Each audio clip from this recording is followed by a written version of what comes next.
Oh my gosh, it's cold! I can't believe I'm gonna go outside. Oh, I gotta talk about Zillow, oh my gosh. Oh. What's up, everybody? It's me, Kevin, coming to you from Central Ohio. And the reason we're making this video today is I have a confession to make.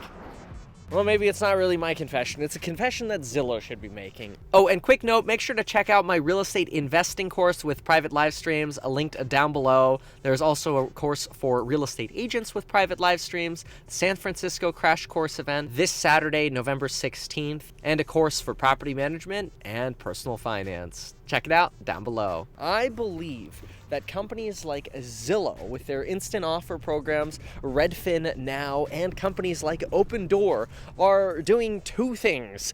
And they're two things that you should know about because they're things that would make you a lot of money to know. In case you don't know, these companies make money by buying real estate and simplifying the real estate buying process by basically offering a certain amount of money in cash for any kind of property, any condition, and they'll buy it within 7 days and you're done. You're on. No realtors, no open houses, none of that.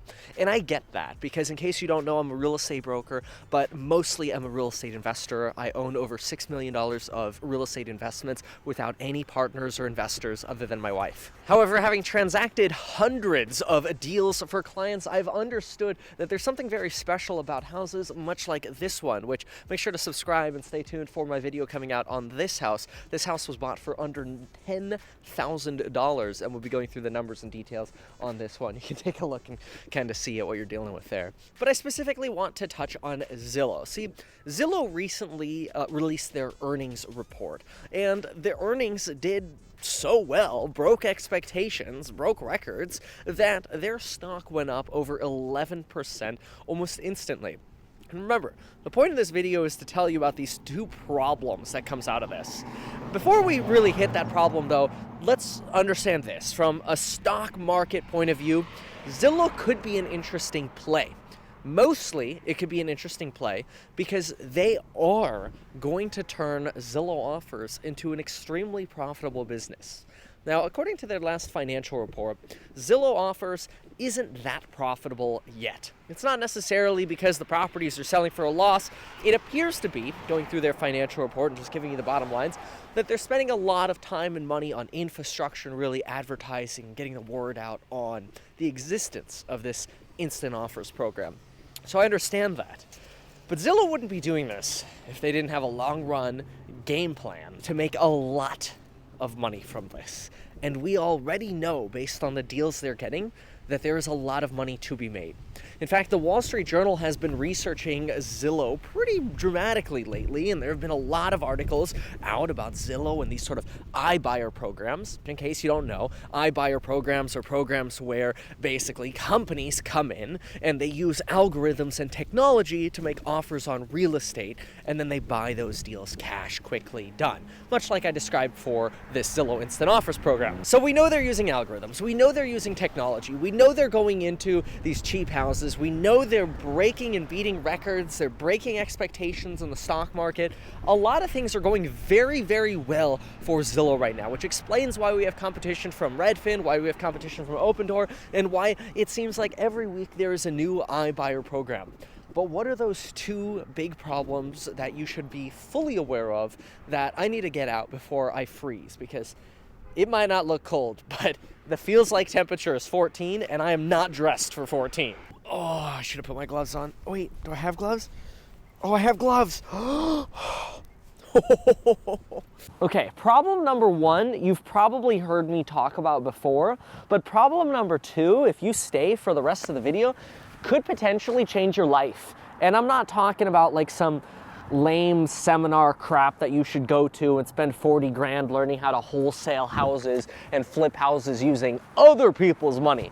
No, that's not what we're talking about at all. The second part of this could make you a lot of money in the long run, especially if you take advantage of this. But let's address the first problem. The first problem with all of these iBuyer programs is companies are coming in and they're looking at houses that are, hi, how's it going? I'm cold. Okay, you know it's bad when a local person from Ohio looks at you after you say, I'm cold, and they say, I bet. All right, so problem number one with the iBuyer program is this. There is so much resentment and distrust for the typical realtor and typical real estate sales that a lot of sellers won't even consider talking to real estate agents anymore. This is a problem, and the easiest way for me to explain this is by giving you an example. I looked at a house that it was a client of mine. They were ready to take a $430,000 iBuyer offer. That is, they would have gotten $430,000 for their property. They would have paid some fees to Zillow, Open Door, Redfin. I'm not going to say specifically which one it was. They would have probably walked away with somewhere around $420,000 in 7 days. I went to them and I said, okay, I know you want to sell the property as is. We can make that happen. I know you don't want open houses, and I know time is important for you. I have a question. If I could put this property on the market and we could make you an additional $50,000, it just meant rather than getting your money in 7 days, you got your money in 30 days. Would you consider trying that option out?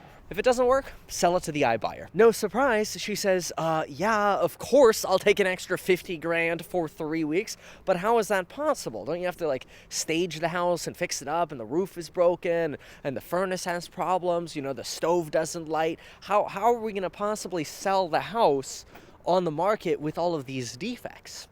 And I ended up saying, don't worry about it. I'll take care of it. I'm a real estate broker. I provide more value is what I always tell my clients. I solve these problems. We put the property on the market for $479,000. And within 3 days, this is in Ventura, California, within 3 days, we had 7 offers. And we ended up selecting an offer for $505,000. The buyer was getting a loan, by the way, and when the appraiser said this is a problem, the stove doesn't work, guess what I did as a broker who's, yes, I'm getting paid, I'm taking a fee on this deal, even though the seller is now netting, net, almost $70,000 more than her sale would have net her to this iBuyer program. When the appraiser says, well, the stove doesn't work, we can't do the loan, what do I do as the broker? I put in a new stove. And then I invoice the escrow and I get reimbursed. So now all of a sudden what happened? The iBuyer program lost out, but they really just lost out a lot of profit that they would have taken from an ordinary seller that in a similar stress-free way was able to sell it on the market in its as-is condition. By the way, she didn't even have to wait 30 days if she didn't want to. She could have waited 7 days and just taken one of the cash offers that we had for $460,000 or $470,000 and would have still net $30,000 more without open houses, without all of the headaches that are usually associated with real estate sales. So now all of a sudden you start thinking like, wow, wait a minute. These iBuyer programs are really probably ripping off sellers dramatically in terms of how much they're underpaying sellers to buy their real estate. Oh my gosh. Awesome. It's like a javelin. Now, I know the services exist and people could make up their own decisions as to whether or not they want to sell to these iBuyer programs, and they have that choice. And there's no harm. Like, you can't blame Zillow for saying, well, we made a $420,000 net offer and they decided to take it. It's their problem if they left a bunch of money on the table. That is true. But what's the second problem with the iBuyer programs? And this is the one that, if you fully understand, is going to make you a lot of money. All right, let's throw this. Ready? The second problem with the iBuyer programs is they eliminate your ability from getting into wedge deals. See, that property that sold for $505,000 is worth $580,000 to $590,000. It's a decent wedge deal if somebody wanted to come in, buy it, and turn it into a rental, or live in it for a year and then turn it into a rental and fix it up a little bit. So the second problem, and this is really the big one, is the more these iBuyer programs exist, the harder it is for people like you and myself to go out there and find wedge deals that are hitting the market. And really, it's a lose-lose. Because remember, problem number one, rips off the sellers by providing them less value solely because of that typical fear of the real estate industry, which could actually probably help them much more than they realize. And the second problem is it eliminates those opportunities from average rental property investors like us, who are looking to not massively underpay. Look, we don't have to pay $420 for that house. Maybe we go ahead and pay $480 for it, or we pay $5 for it, or whatever. But then we go ahead and spend that same $20,000 that Zillow would spend, and instead of Zillow taking this massive $130,000 profit on a flip after paying their marketing and fees or whatever, maybe they net less, but whatever, people like us could go in and enjoy a $70,000, a $50,000 wedge, a $70,000 wedge, a $100,000 wedge, which I'm going to get in the car here. Yes, I did rent the Chrysler Pacifica. It was between this and the Nissan Frontier, which I was going to get the Frontier, but the guy told me the bed's going to fill up with snow and they're cloth seats, which are going to be kind of gross. You're way better off getting the leather Chrysler over here. And then he looked at me and said, after all, Kevin, you did pick the cheapest car option, and you said we pick. So that means we get to pick what you get, so you're getting a van. Dang it. At least it's warm, though. It's actually nice. I really liked it. It has CarPlay, too. Okay, so bottom line, what the heck should we be doing? Well, in my opinion, what we should be doing is we should be going in our neighborhoods. And if we want to find real estate deals, we should be distributing flyers and information going, I will pay you more than the iBuyer program. Whether you're a real estate agent and you want to market it, we will get you more money than the iBuyer programs. Or you're a straight up buyer and you say, hey, you write a letter to somebody, I'm a local real estate investor, would love to buy your house. If you're thinking about selling to these iBuyer programs, call me first, I'll pay you more money. You will still make so much more profit. You know, I think so many people in our society believe, oh my gosh, well, why do I want to pay more money than the next guy? It's not the next guy, that's the problem. We're competing against these iBuyer companies who have massive, insane expenses and costs that we don't, which means competing against iBuyer programs is an opportunity for us to pay a little bit more, still get really, really good deals, and help sellers and our community end up with more money.